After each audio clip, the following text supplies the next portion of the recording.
Туганёсы, туганёсы, туганёсы, бурдёсы, ты туганёсы, келюсал, чигысалдыр бурдёсы. Ты туганёсы, келюсал, чигысалдыр бурдёсы. Вот, очень удмуртский народ добрый народ, честно скажу. Вот, за одну буречь, который салам алейкум мы каждый день говорим, вот в деревне приезжаем, сейчас даже приезжаем, вот, по-удмуртски здороваемся, все рады, обнимают, ну, всегда и что любит, дела решаются.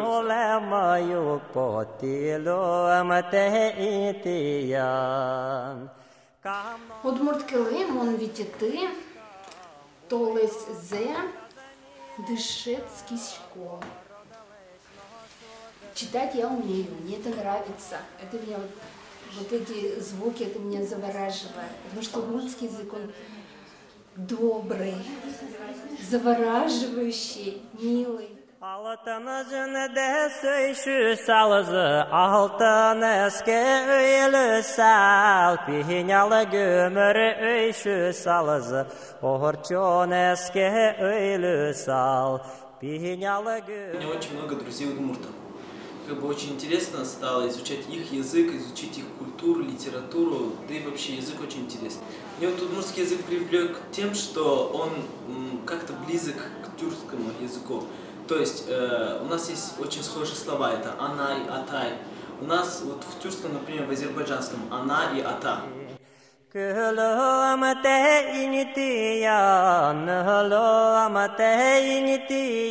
русском языке мне очень нравятся песни. Они очень красивые, они очень мелодичные. Безумно обожаю песню «То на сон». Вот я ее настолько обожаю, всех заставляю ее петь. Она мне безумно нравилась до перевода, потому что мне всегда казалось, что вот «то на со» это «ах, какая женщина, мне бы такую». Вот, а когда перевели песню, что вот ты была «о», а теперь вот «о». Как-то вот перевод мне не очень нравится, но все равно вот это вот сама мелодика, вот это двухголосие, ну вообще красивая музыка. Altınızın deseyşü salızı, altın eski öylü sal, pihinalı gömür öykü salızı, orçun eski öylü sal. Pihinalı gömür öykü salızı, orçun eski öylü sal.